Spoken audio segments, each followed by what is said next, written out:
Guys, in this video I wanted to take a few minutes to talk about why you don't necessarily want to use your slide release in a defensive situation with your firearm. It's a good idea to regularly practice using the technique that I'm about to show you, to where you have it to where it is just muscle memory.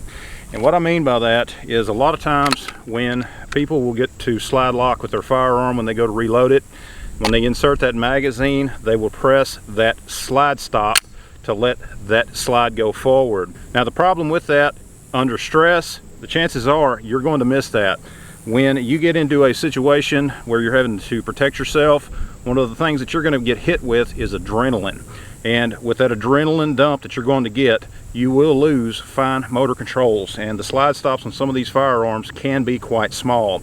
Okay, it is very easy to miss those. Even in training, I have seen folks come to my classes, and when they would go to reload their firearm and they would try to hit that slide stop, that slide release, they would not effectively hit that. And there again, they would cause a little bit of a delay. The proper technique, once you get that magazine inserted, is to come up over top of that firearm and slingshot that slide forward. Okay, the reason for that, it's big movements, big motion control, big muscle groups, things like that. And plus it works with several different firearms. This is my Glock 19X. That's one of the two guns I'm going to use to demonstrate this, and the other is going to be my Tisas 1911A1. Okay, same with this firearm as well. If something were to happen, if I needed to use this firearm, if I had to reload, once I insert that magazine, I come up over top and slingshot that slide forward, and you can see, worked with the Glock, worked with the 1911. Now what we're going to do, I've actually got a few rounds in each of the magazines for these guns. We're actually going to put a few rounds down range, show you the reload, and give you just a bit more information on how this works. First up is my Glock 19X. Okay, I've just got a few rounds in each of the magazines to show you. We're going to insert this magazine. I am going to cycle around in that chamber. I'm going to fire until it is empty, and then I'm going to reload. So here we go. Okay, we've gone to slide stop. I need to rotate that gun in my hands, press that magazine release, let that magazine fall, insert the new magazine, ram it home, up over top, slingshot it, and we're ready to go again. See, it's that simple. That's the Glock 19. Now we're going to move on to the 1911. Okay guys, here is my Tisas 1911A1. I'm going to insert the first mag. We're going to put a round in that chamber, and the same exercise. I'm going to empty this, we're going to go to slide lock, and then I'm going to reload. So here we go.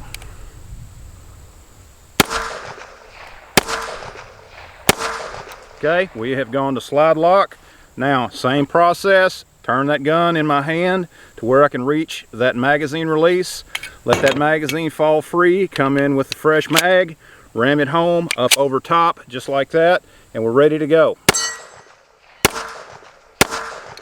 Okay, simple process, guys. Now what I'm going to do is bring you guys behind the camera to show you a little bit more details. Guys, I wanted to take a close-up view of the slide stop on my Glock 19X. You can see how small that is. Okay, yes, I do know that you can get extended slide stops for most firearms.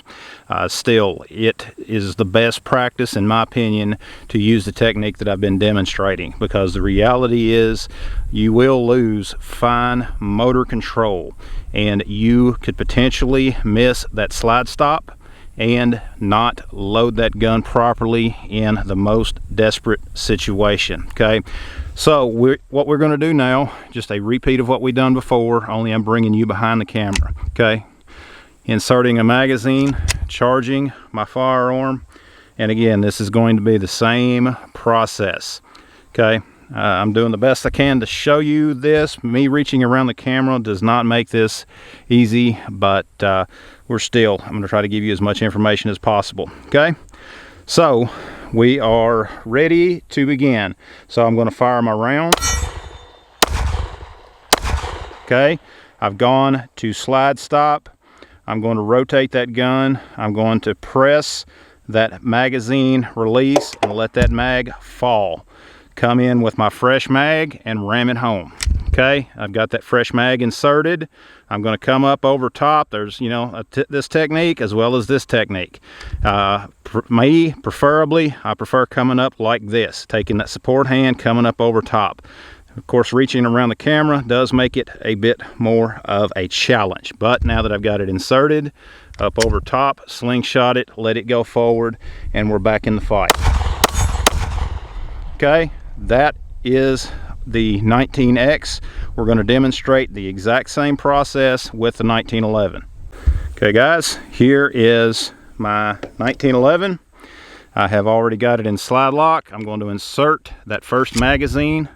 This of course is my Tisas 1911A1, and yes, you can use that slide stop, but you're not going to be as efficient.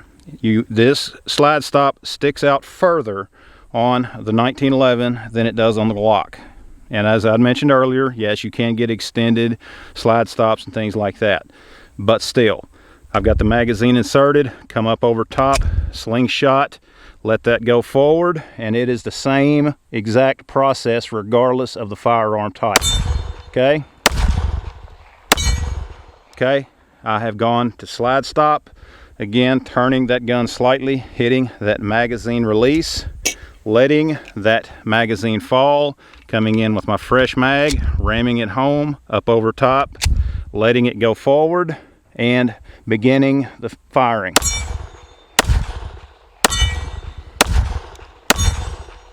Okay, it's that process. Okay, same technique, two completely different firearms. Regardless of the firearm type, that same process works. You get that magazine inserted, up over top, slingshot it, and it will go forward.